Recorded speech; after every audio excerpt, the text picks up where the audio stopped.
Welcome to the RotoWire Fantasy Podcast. I'm Jeff Erickson. I got my guest, Casey Bubba, today. We're going to be talking Giants. We're going to be talking trade deadline. We're going to be talking early catchers. All coming up on the RotoWire Fantasy Baseball Podcast.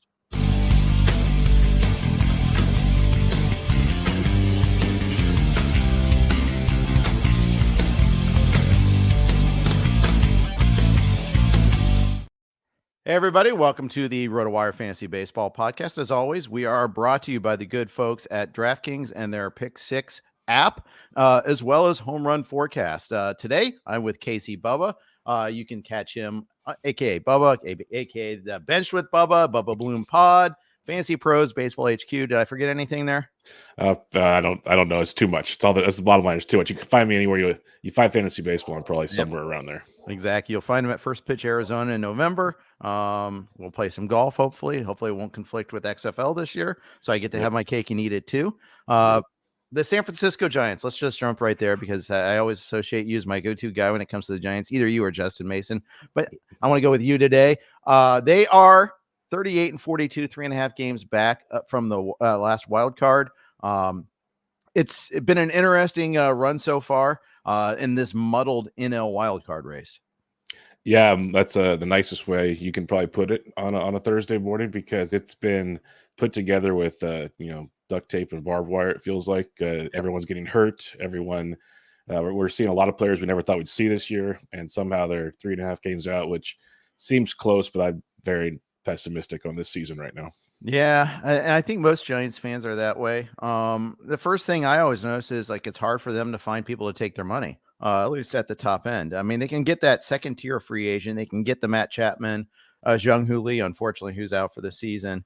But they've missed out on Aaron Judge. They missed out on Shohei. They missed out on all the other big names. I'm sure they'll throw in for Juan Soto this offseason, and he would be awesome for them.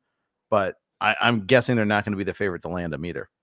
Yeah, I'm not holding my hopes too high. I'd love it. I think any Giants fan would love to see Juan Soto here. He'd hit 1,000,000 balls into the Cove. I wouldn't doubt that at all. Right. But he's going like all these guys do, and I get it financially. He's going to one of the big markets on either New York or LA is what I'm guessing. So yeah, he won't be. And I think San Francisco's a big market, but like you said, that he can't land the big fish. It's very, very frustrating of late.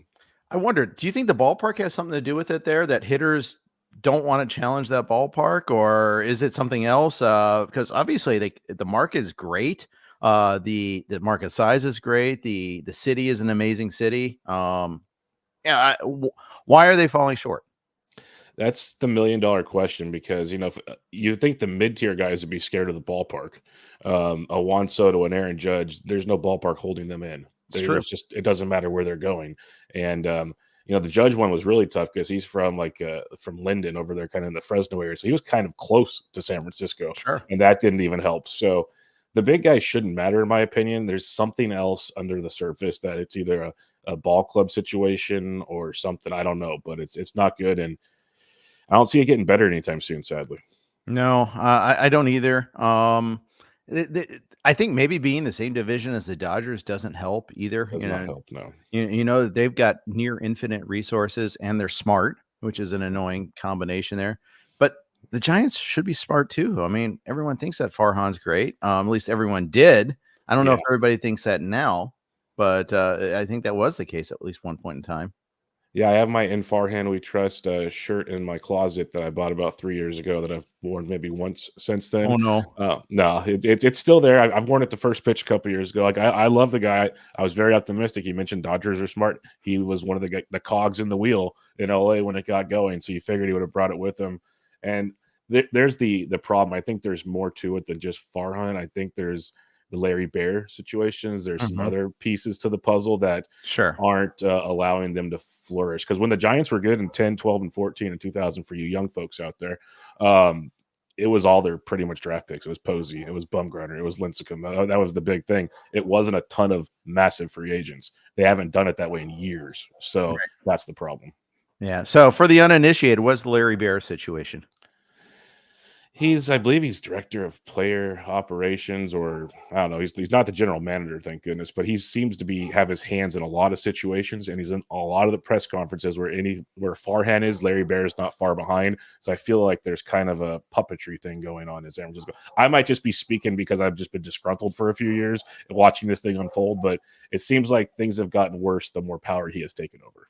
Yeah. And that's the thing. Sometimes we blame GMs, but sometimes it's higher up on the food chain, often the ownership level. I think that's always an issue that comes with that, whether it's, the Red Sox and, them scaling back and then blaming the GM, it's always, we'll do more with less. The Rays are doing that. And it doesn't always work that way. No, it doesn't. You have to have phenomenal player development. I don't.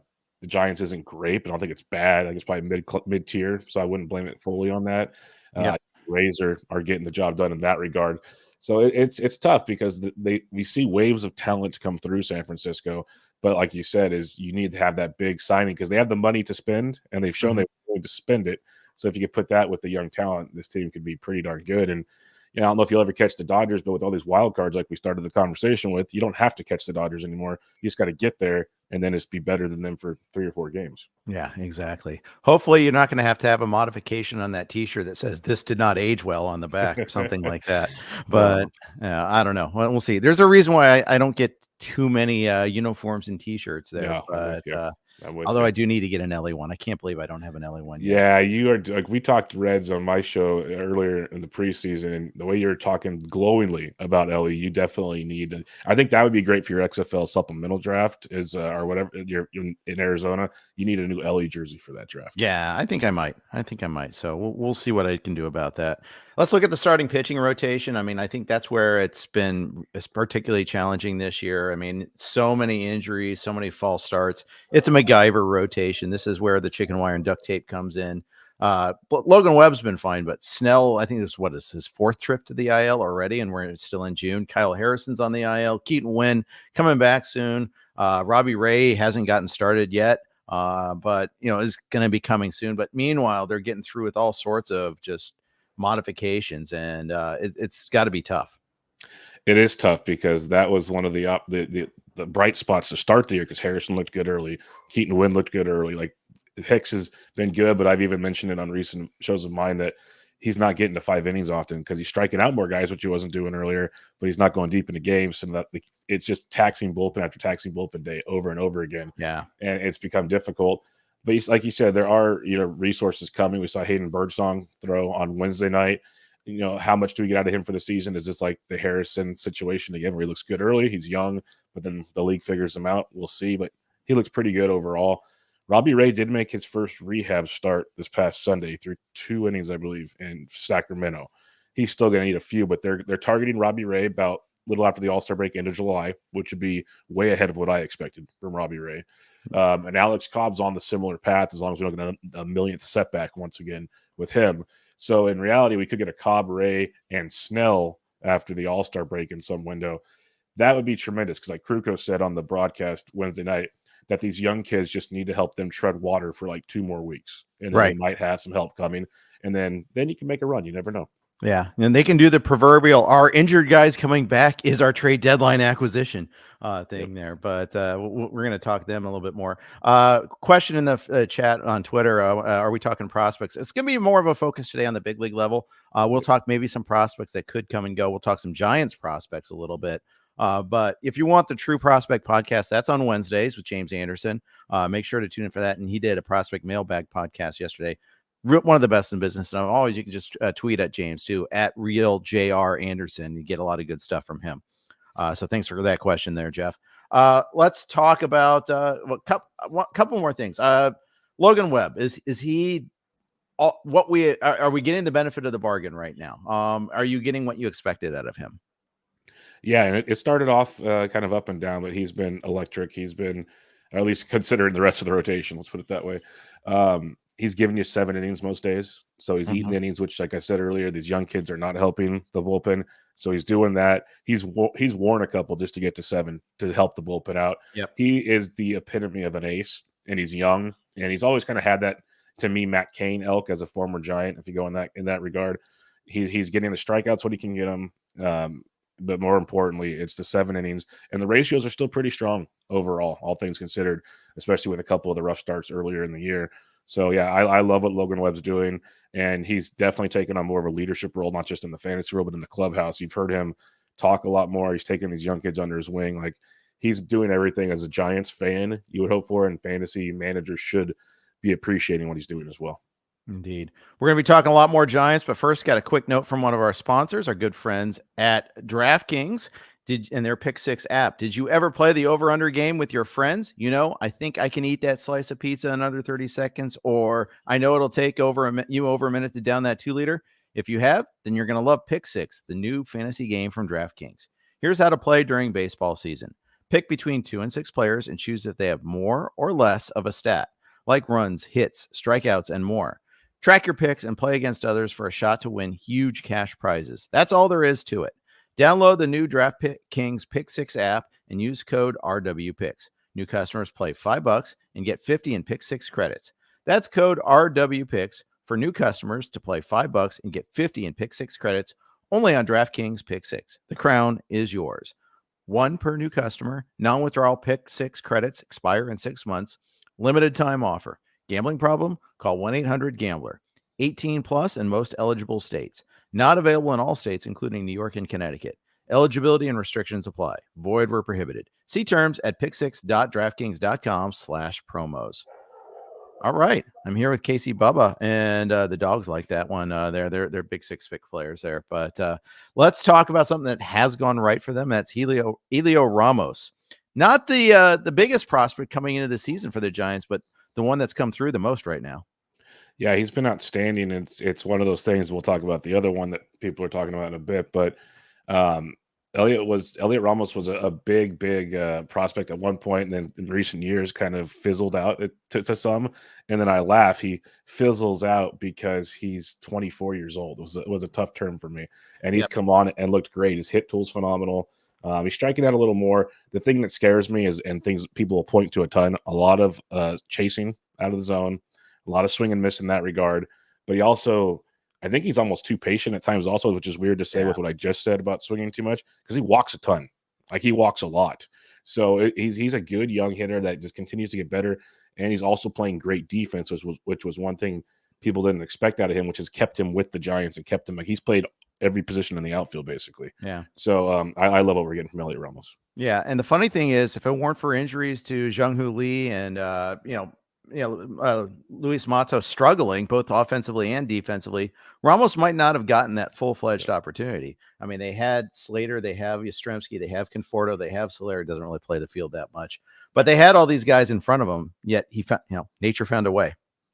Yeah, and that's kind of why I wasn't super high on the Matos or Ramos situations early in the season, because the Giants will stick with their olds. That's what they do time and time again. So I kept saying there's no room at the end. It's just not going to happen. And then, like all good things, injuries take place, and it happens. So I think we might see Slater might be coming to an end pretty soon, and Yaz might hopefully get traded. We'll talk about that later. So there might be a run for these guys for the rest of the year. Yeah. Let's talk about the other outfielders there. Luis Matos, had the best week of his life when he got called up on a lot of people's benches. And then everybody picked him up and he started to struggle there after that. He got sent down. He is back up now. Can he take the next step? Can it be a case there where he gets a little bit more exposure to big league pitching and, uses his patience to take the next step? 100%. Again, I would have said Ramos is 24. Matos is 22. These kids, that's growing pains. There's not, and especially this year, we've seen it from everybody. There hasn't been a prospect really that's come up and flourished out the gate.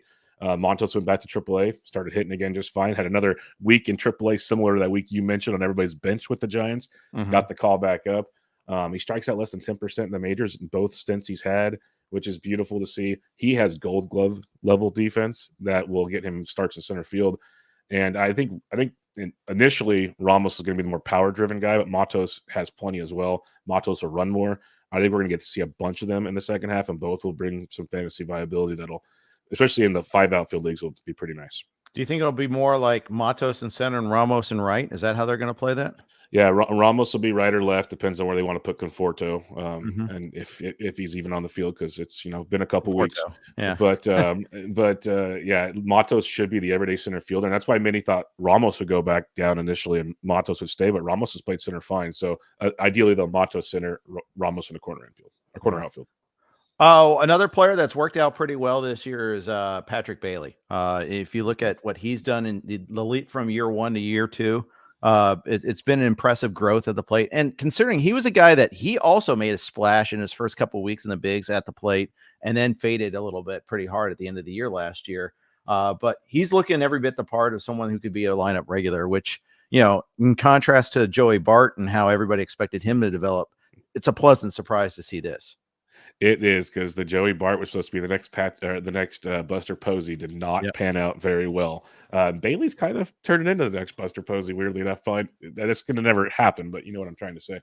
I liked Bailey a lot last year, and like you said, he kind of fizzled out. But what I really liked about Bailey was hearing him his after the season interviews, and he discussed how drained he was between playing summer ball or winter ball, then coming in and playing the minors, and then the bigs, he's never played so many games. And you saw, like, if you looked at any chart, it started going down as he got tired later in the season.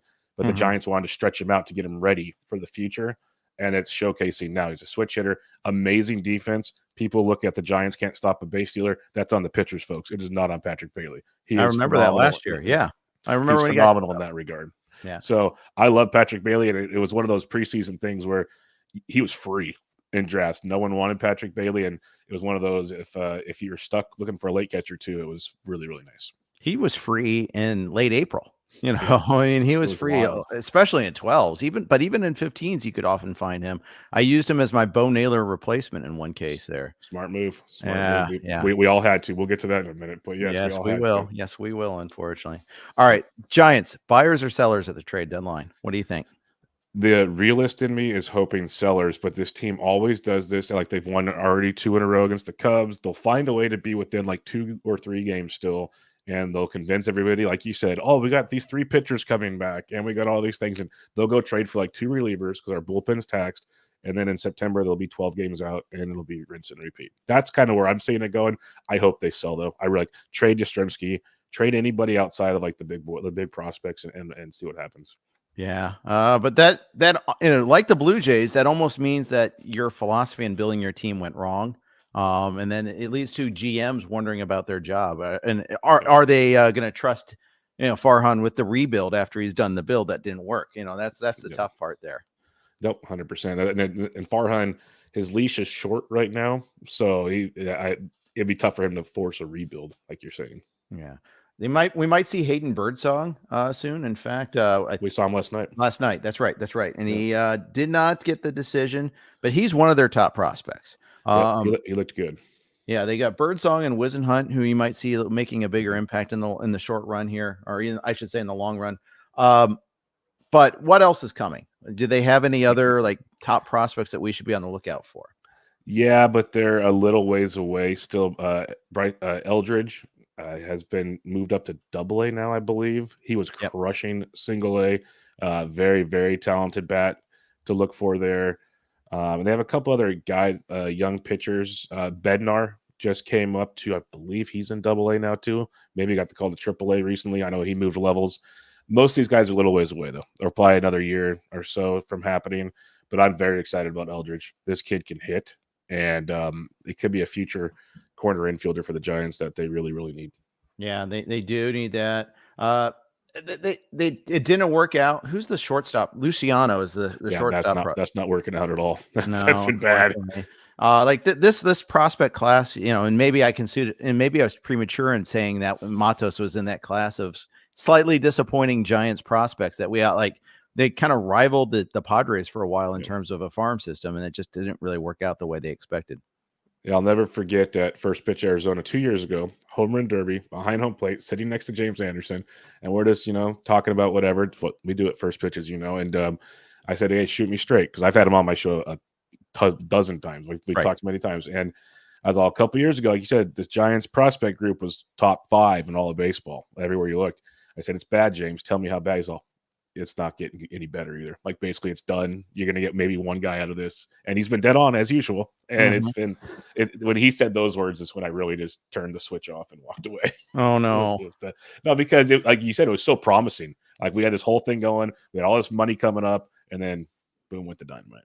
Yeah, unfortunately, there boom goes the dynamite. But we're not the Oakland Athletics, so I don't have to go full Scott Jinstead and just disown the team. I will still be a Giants fan. Sure. They're not going anywhere. At least No, they're not no. holding the city hostage or anything. So you got that going for you, which is nice. Exactly. We're going to talk Bubba's early catcher philosophy, but first, quick other note from our other sponsor, Homerun Forecast. Can certain weather conditions lead to more home runs? The atmosphere can affect how far a baseball flies by 20%. Homerun Forecast measures the weather conditions at a ballpark to tell us if the atmosphere is good or bad for ball flight during a game.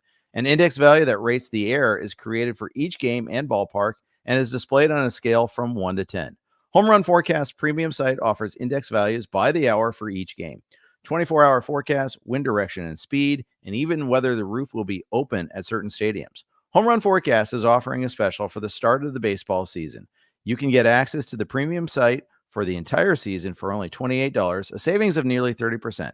Go to homerunforecast.com/RotoWire right now to sign up. Also, we're on the Blue Wire Network. Here are their ads real quick.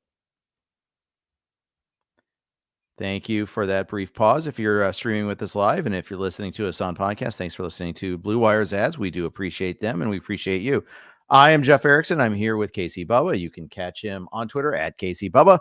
I'm sorry, I lied. That's just your screen name. Your actual it's your actual name. That is your Twitter handle. And I always do this too. It's B Dentrek. That is the Twitter handle. Sorry about that. It's all good. Yeah, I should know better, but I don't. I just know you as Casey Bubba. That's all. It's easy. It's a lot easier that way. Yeah.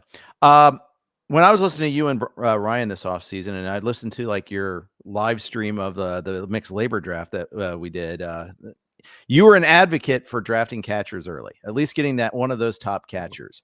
And I think it's smart. I think it is. I think it was a good year for that. Tell everybody your reasoning behind that first, and then we'll talk about what happened with it. Well, I kept saying there's like 12 catchers I would love to have on my roster. And there was a clear top tier of like 4 or 5. I'll be nice and say 4 or 5 catchers. Some might just say it's Adley and William, but you can go a little deeper to that. It's like the starting pitching philosophy, move to catcher, because everyone's talking about how deep catcher is, but it still has a drop off. Yeah. And what I've compared in recent years, because I've had to write the catcher preview in the fantasy black book for like 5 years now. So I write about literally 50-ish catchers every year. You realize that there's a depth at catcher, but it's turning into almost running backs in football, whereas committees at catcher. And that's where it gets tricky. So in a world of fantasy baseball, Jeff, where we want plate appearances. Well, if you have a catcher only playing 80 games because this other guy's playing 80, or it's like 90, 70 or whatever, you're hurting yourself. So these elite catchers, it's not just production, it's the amount of at-bats they're getting to give you that quality production. Right. So I wanted to make sure I was getting those guys that were locked into more playing time, like an RB1, a catcher 1, and then you can go for these other guys later as your catcher 2 in leagues and whatnot. So you advocated for that. Were you able to pull it off in most of your leagues?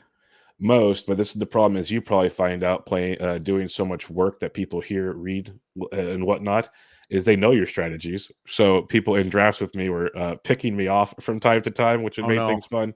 But it's just how it goes. But yeah, I got a handful of William Contreras, which is who I liked. I got a lot of Yainer Diaz, who I liked quite a bit. And then it was more, I was peppering the Logan O'Hoppe, Bo Naylor, Ryan Jeffers of the world. 2 out of the 3 worked really good early on. Now only 1 out of the 3 is working really well. But the fact I have the Yainer or the William with it, you can kind of play the waiver wire for the catcher too, if need. Right. And the Yainer narrative has kind of changed too. He was a disappointment early. Yep. But if you look, all of a sudden you look up and he's like a top 10 earning catcher right now, or top 12 at least. 271, 7 homers, 40 RBI. The 40 RBI is the thing too. Yep. That's halfway through the season. You double that up just as a rough proxy. You get 80 RBI from your catcher. Yeah, you would take that. You would, if you told me on March 1st I can get 80 RBI from my non-Contreras, non-Rushman, non-Will Smith catcher, I would take that, and I wouldn't blink.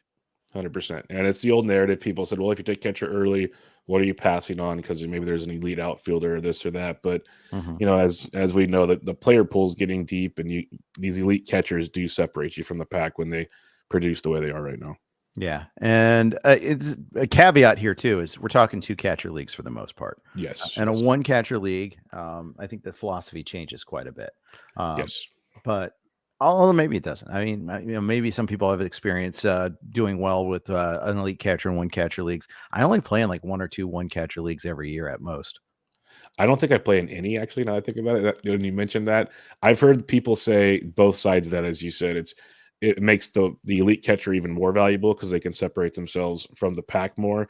Where I usually treat them almost like a kicker or a punt or a defense in football, where I'll stream them if I have to. Like, I'll get a pretty good one, but I'm not afraid to stream in a 1 catcher league. See, my cross sport comparison would be I compare it to tight ends. You There you get go. someone That's fair. the elite ones there. Yeah, it's worth getting. You don't pay up for the middle. Because there's not much separating Ryan Jeffers from Bo Naylor versus Logan O'Hoppe, at least on Exactly. draft day value. Turns out there is something separating them, but Bo Naylor, man, I got him in way too many leagues. Maybe I feel like I got the draft right and the player got it wrong. No, just kidding. I'm with you. Philosophy there, but Bo Naylor was my most rostered catcher, so yeah. I understand. Like he was. I think I had Logan O'Hoppe in 1 fewer draft, so they're the same. But I had Bo. I was very high on him, just like you were, and it's a whole different approach to the plate this year compared to last year. It's a whole different baseball player. It's confusing, but then it goes back to I'm touting how exciting I am for a 24-year-old Ramos, a 22-year-old Matos. Naylor's young as well, so he's going through things. Like, he's got to learn, and I'm very optimistic on his future. I just don't know when I'll be buying back in on said future. Yeah, and that's just the thing too. It's like maybe we should look a little closer at the organization and for our cues, because last year it took them a while to promote Naylor to the majors. It took them a while to trust him playing time wise, and even at the end last year, when he started hitting better, when he started giving us the signs that we thought, okay, I want to get him this year, he wasn't playing like most starting catchers, and they would still use Austin Hedges a lot. Much to our chagrin, we'd be grinding our teeth saying Austin Hedges is in there again. But there's a reason. Teams are typically rational.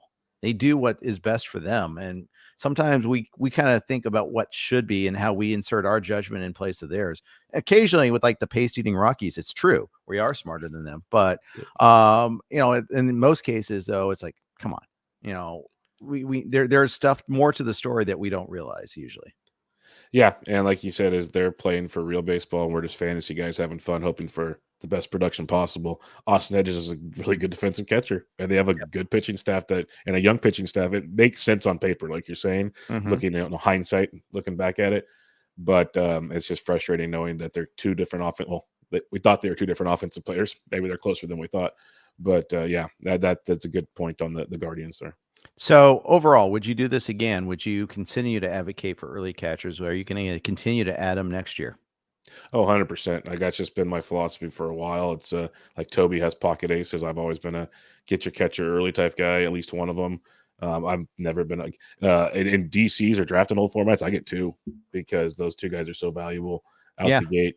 And James Anderson kind of put that into my mind a few years back, and it's really stuck what going through there.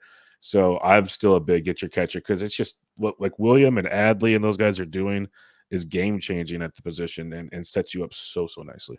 Yeah, that is. I think you're right about that. And I don't have any Adley this year. None. 0. Neither do I. Yep, I was so, and this is my head in the sand with prospects and young players. It's a problem of mine.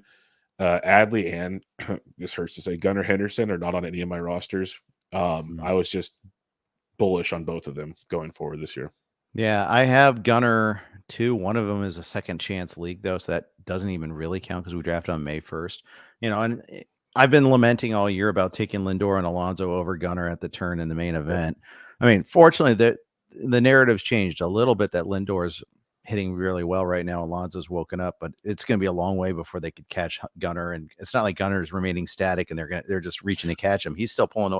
That train still left the station. It's still moving. Yep. So that's going to be frustrating, because if I was drafting again today, Gunnar would be a top 10 player, and Lindor and Alonso would be at the same spot. I mean, I don't think they're going any earlier. They might even go later. So that's the thing that's a little frustrating about that. But all right, I got sidetracked talking about trains and all that. So let's get back on the tracks here. Next thing we want to talk about is just the trade deadline. It's coming up in about a month. We're starting to hear the initial conversations here and there. And my biggest problem is it's a lot like last year. That it's a question of inventory. Last year we had like 9 teams that were sellers. Who the heck is going to be available as a seller this year? That's the $1 million question. Like you highlighted a bunch of teams. There's so many teams still within quote unquote striking distance of wild card spots that who's going to be the ones to throw in the towels. Like you have your usual suspects, the bottom dwellers, and your Marlins, your Rockies, if they ever figure out how to get rid of a prospect or sell a veteran for something not besides bucket of balls to the Cardinals for a third baseman. Things along those lines is going to be interesting. The White Sox should continue to sell. The Jays are rumored to be selling, which is interesting because there's been some fun rumor. Like the idea that I saw of Vlad Guerrero Jr. going to the Astros is exciting for baseball and like didn't even cross my mind at one point. So yeah, well, they have a gaping hole at first base. I mean, it made total sense, 100% sense. Well, it's so funny that two of the elite teams in baseball, although the Astros record isn't elite yet, but they're considered an elite team. The Astros and the Yankees have major holes at first base right now with Rizzo out for a long term. And honestly, Rizzo was not that good to begin with this year. Not as bad as a Jose Abreu was, but kind of close. So yeah, it's interesting to see that could be a market there. I thought we'd kind of go down some rosters, team by team, and kind of talk about maybe who might some of the sellers be. Let's start with the obvious teams. The Marlins, I think, are one that I think we I think everybody knows they're going to be sellers. They already sold Luis Arias, so we know that is that they're willing to sell. I'm trying to find others though. I mean, the problem for them is pitching is always in demand, and Jesus Luzardo would have been their primary guy, but he's on the 60-day IL. Yeah, that's obviously that train, like you said, is not leaving the tracks now. But and they need starting pitching. Period. It's brutal right now. The fact that they keep calling guys up not named Max Meyer though is interesting, but that's a whole nother podcast for another day. Yeah. They have some relief pitchers that they can definitely like Tanner Scott. I wouldn't even AJ Puck's probably on the agenda at some point in time. The player I think that makes the most sense leaving Miami, and you mentioned the New York Yankees needing a first baseman. Josh Bell would really do well in that ballpark. Yeah. And he would not cost a lot of money, and not like the Yankees care that much, but he would be the perfect just kind of rental fit at first base, switch hitter, short porch. I think that would be a fit for sure. Yeah. I think Tanner Scott is as good as gone. I think he's like it's like such an easy thing to try to sell a reliever. If they don't do it, they've really failed in their mission, especially Scott, who's kind of a guy that, he's a pop-up relief pitching, stud and he's not even a stud because he walks too many guys. But if you can't sell him off, then you've really failed your mission. Yep. 100% on that one. The Rockies, we've talked about them before. We've made fun of them before. We're going to do so again. They're the same team that, decides that they're going to extend Daniel Bard instead of trade him. And that, predictably blew up in their face. What do they have to sell right now? Now, if this was a smart franchise and realized that they need to make a lot of moves and pieces, you either try to sell a Brendan Rodgers or a Nolan Jones and get a lot back. They won't. I'm just going to stop people from yelling at me right out the gate. I would look to move one of those if I was them, because otherwise these are all bench players for most contending teams. And so it's would be bench depth. They don't have a lot of pitching. Their bats aren't great. I guess you could try to sell high like on a Cal Quantrill because he's actually been quasi decent this year, and some team might need a fifth starter. That'd be the biggest one. And many teams need a fifth starter, even a fourth in many cases. So yeah, I think they should absolutely try. I think almost anything that's not nailed down it's unless they have like 4 years of control or something like that. But yeah, and that's just the problem is no one's trading for Charlie Blackmon. No one's gonna no one's trading for Chris Bryant, and his medical plan. They're just not going to do that. So it limits the options that they have. The White Sox, they've already sold off in the case of Dylan Cease and other key players already. They are historically bad. But they still have guys they can still sell. They still have Tommy Pham, for instance, who I've already seen as, that guy's signed to be traded no matter where he goes. And then there's the obvious Garrett Crochet or Eric Fetty, should they try to sell them. Yeah, I'm surprised Tommy Pham was not in an Atlanta Braves uniform yet. I figured he would have been there the second they cut into Ronald Good Acuna strip club Jr. there right here too, so you'd like that. Yeah, yeah, he would like that quite a bit. It'd be quite the stabbing situation. Um, Luis Robert getting rumored is interesting. Yeah, Yeah. because the Dodgers have been talking about him. Because why not? The Dodgers just have every fun piece in the puzzle. Like the Dodgers have talked about the Crochet Lubob combo, which as a Giants fan is not good. I'll ask you this question. The Crochet thing makes me curious because they've already talked about limiting his innings. He's already thrown so many. What's a contending team expecting to really get out of Garrett Crochet? Are they trying to pull a Michael King here? Or is this for the future so much more than this season? That's my confusion. Yeah, I think I think there's a reason why the White Sox announced they're kind of think about managing Crochet's workload, and so that they can maybe further a trade opportunity here a little bit there. They can stitch this together somehow and find a way to put get a deal done. But I do think it's going to be pretty tricky. Yeah, I think you're right, though. I think it has to be viewed as a 2 to 3 year proposition. I mean, fact is, there are years of control to be had here, too. It's not definitely. like he's a free agent this year. So, in fact, I'm trying to look up to see, when he very, becomes very affordable. I got him right here for you. He will be. All these new player pages are killing me. Yeah. So he's a free agent 2027. He's ARB eligible for the first time next year. So still pretty cool. Still pretty cheap. So we'll see. Yeah, that's not bad. That would be beautiful and blue and LA. It'd be great there. Yeah. He could go to, hey, the Giants could go for him too for that. Hey, man, if that's the kind of stuff that'll get me excited, Jeff. That would turn the beginning of this podcast all around if they made moves like that. Let's go. But I just don't know how or when they'll do that. Yeah. Looking at other obvious sellers, there's the A's and the Angels. I think you could look at them also. Angels, they've done the sell-off before. The A's, it's all about one player, and it's Mason Miller. I'm not sure who else that they have to try to sell at this point in time. Maybe someone will trade for like a JP Sears or something of that nature, but are they even interested in doing that? So, or maybe Brent Rooker is another. Rooker's a guy that I don't see being on their team after the deadline. Yeah, I could see that. Angels too. Angels actually have some pitching they could try to trade. Like a Tyler Anderson should be dealt. Take advantage of his his best season ever. But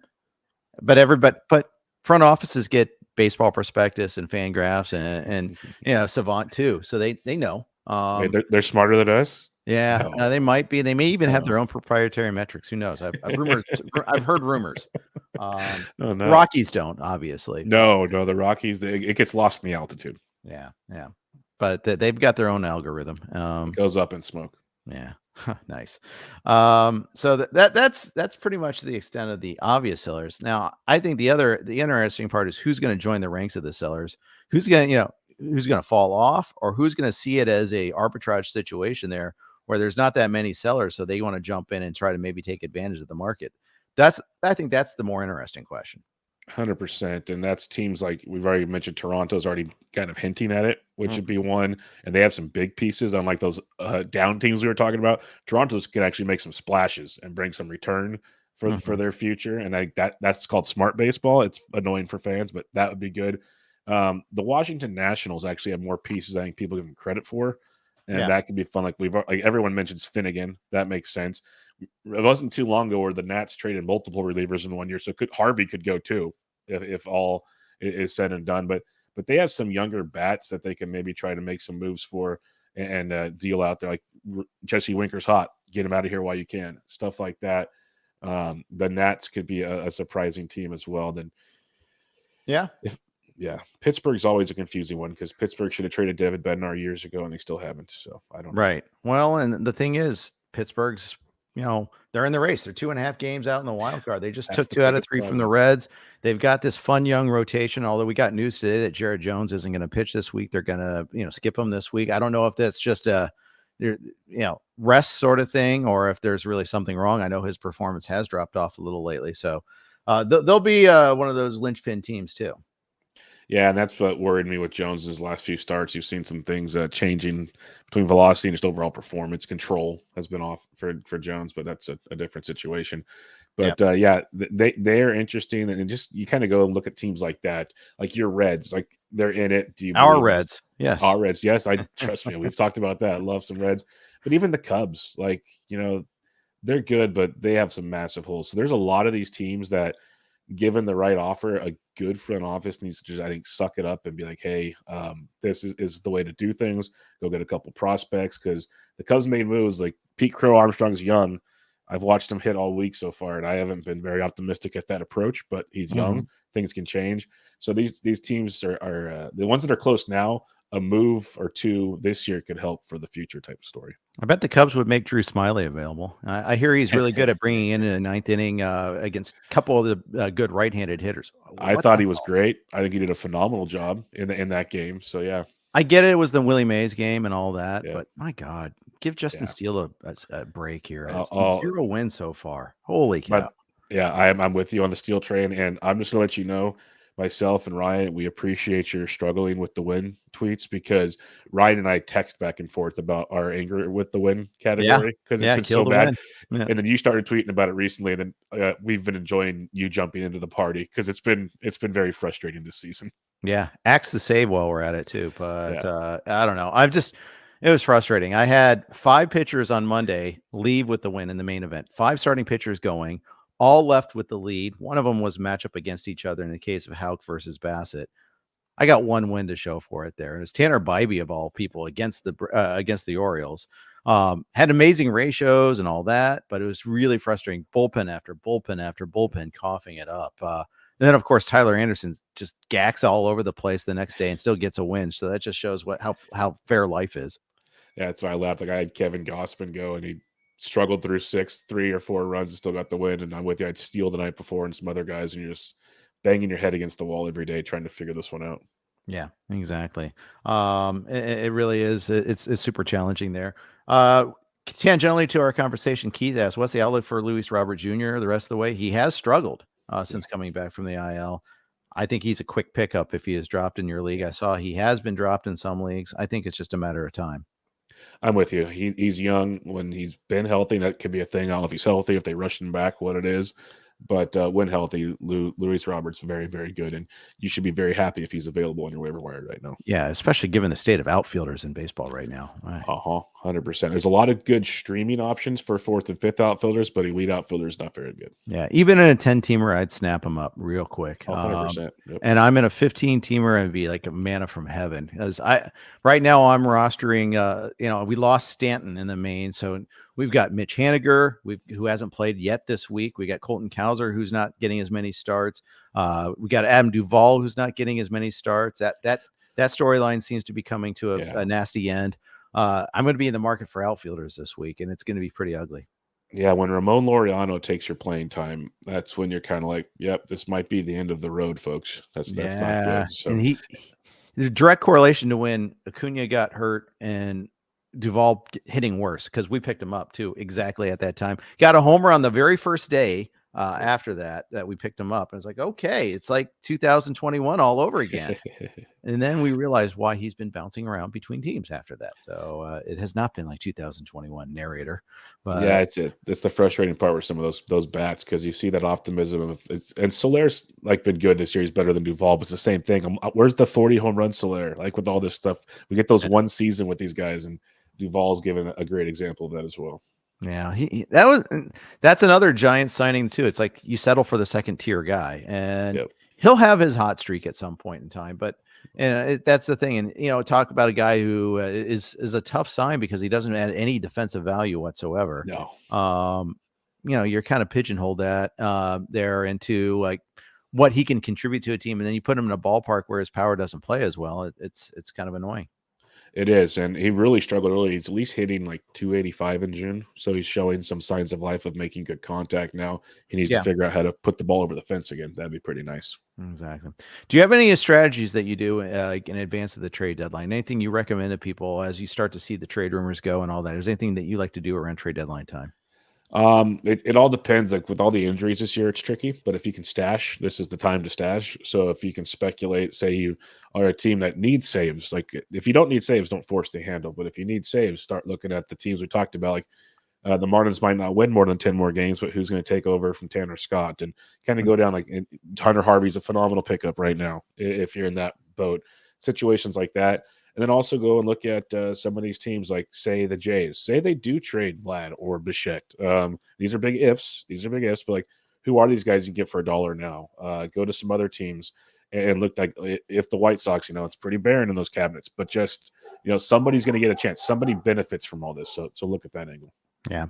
If your league allows for pickups of minor leaguers, the other thing I like to do is try to find like the elite minor leaguers that are going to get that cup of coffee, that 2 months at the end of the season there, either on a contending team because they need the help like Brooks Lee on Minnesota, or on non-contending teams. So they get their version of Gunnar Henderson getting a taste in the majors. Sometimes they hit the ground running.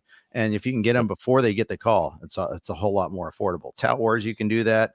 NFBC, you cannot. And it's a great point. Like, we're going to see later today on Thursday, David Festa is going to make his start from Minnesota. That's been rumored for weeks. Like, hey, we want to get him. You could have picked him up a while ago. Could be enjoying this. That's where, you mentioned I'm not the biggest prospect guy, but James Anderson is. And I look at his top 400 a lot for those kind of reasons. Like what guys might be coming up later, because that is the new trend. You mentioned the Corbin Carroll, the Gunnar Henderson. They're going to bring them all up at some point just so they can keep that eligibility for a rookie next year. And there'll be a flourish of them coming later. Yeah, absolutely. So if you have the roster space, it's a good time to play speculation game. Can I ask one question of you and your Reds? Yes, of course. What are we doing with Noel V. Marte? Well, what are the Reds going to do? That's the big question. That's why I'm asking. What are we doing? Because he's not producing well right now. It's early. He certainly isn't. I have him stashed on a couple of leagues. Yahoo Friends and Family, I have him. I believe in the player. Looks like that he's going to rejoin the team, and he is going to join the team today in St. Louis. So sweet. I'm kind of surprised, to be honest, there, because he has not hit. He hit 151. He got on base at a 151 clip. He slugged 170 at Louisville. He had one extra base hit, no walks, and 15 Ks. It was bad. I mean, it's his spring training against AAA pitchers that are literally in midseason form. I think he will struggle initially. I would add him, but not start him. It'd be my play. And because I think he's still going to need some more ramp up time. There was a quote from like David Bell saying they get reports on his progress that doesn't have anything to do with the numbers, and they like those and all that. We'll see. I don't know. I'm not buying it so much there, but we'll see. I do buy the bat in the long term, though. I think he's a legit prospect. It's just, remember like how many times we've seen players sign as free agents late, right? And then they come back in midseason and they're overmatched. I think that's going to happen here with Marte. And then by September, he might be good. So I don't know. I mean, I'm kind of talking myself out of not even adding him right now. Now that I'm thinking about it there, that it might be another month. What are you doing? I'm trying. I've been promoting add and stash as much as possible because I'm with you. The talent is outstanding. And I drafted him everywhere before he got busted. So I had a lot of shares early on. So I'm very optimistic, but I'm also like, I'm like stepping back and like you're saying, this recent production, spring training, I think it's gonna be a slow ramp up for Marte, but I'm a big fan of overall. And if you can stash him, I'd be stashing for sure. Yeah. And the Red season is just a disaster right now. And, the problem is like CES is out for the year. McLean, if they're not contending, maybe they don't bring him back this year. Friedel keeps going in and out of the lineup there. It's not the season they anticipated having. And you can't anticipate everything going right, but more than the average number of things going wrong has happened for them. And that's the problem. Yep, 100%. It's been, Fraley's disappointed. Candelario's playing great, but he's got that hip injury that's going to probably, or hamstring injury is going to bug him forever. So, I'm with you. Collapsed. Yep. Yeah. It's tough. / got exposed / By the way, mea culpa to the Guardians. I was kind of harsh on them for giving away Benson, giving away Nolan Jones, and those two narratives have changed this year. Not that they got a whole lot in return for either player, and it still is probably a mistake, but it's not as bad as it once looked. So same thing with the Cardinals. Richie Palacios didn't really blow up in their face. So Tyler O'Neill kind of did, but kind of did. Yeah. It'd be nice if O'Neill had some runners on base every time he homered, but Yeah, the king of the solo home run. That's an impressive stat. He's going to keep racking up, it looks like.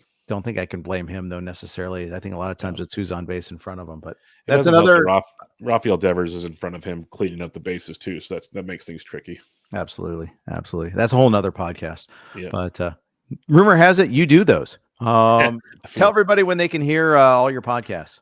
I do at least one episode of Bench with Bubba a week, sometimes two, but the first one's always I record on Monday doing Fab recap from the week ahead, every previous week.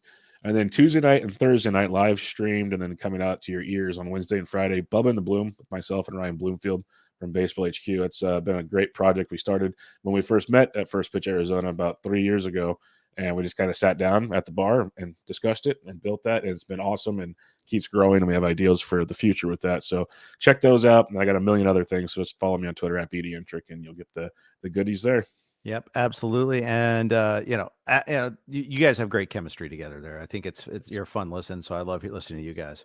Appreciate it. No, we're actually pretty good friends. We talk way more off the air than on the air, so it's a good little thing we got going there. You know how to, like with you and Scott, it makes the podcasting real easy. Absolutely. Yep. You know each other's cues, all that sort of good stuff. Yep. Bubba, awesome. Thank you so much for spending some time with us today, and looking forward to seeing you in Arizona. We got to get some golf going again. Definitely. I can't wait to see you, Jeff. It's going to be a great time. Yearly tradition, unlike any other. Yeah. BDNtrick on Twitter. Check them out there. If you like this podcast, please hit that subscribe, hit that review, and give us a quick review. And also, if you want to check out RotoWire, rotowire.com/pod, get that free peek behind the paywall. No credit card is required. Thanks again for listening to Start Starters coming up with Todd and Clay tomorrow. Take care.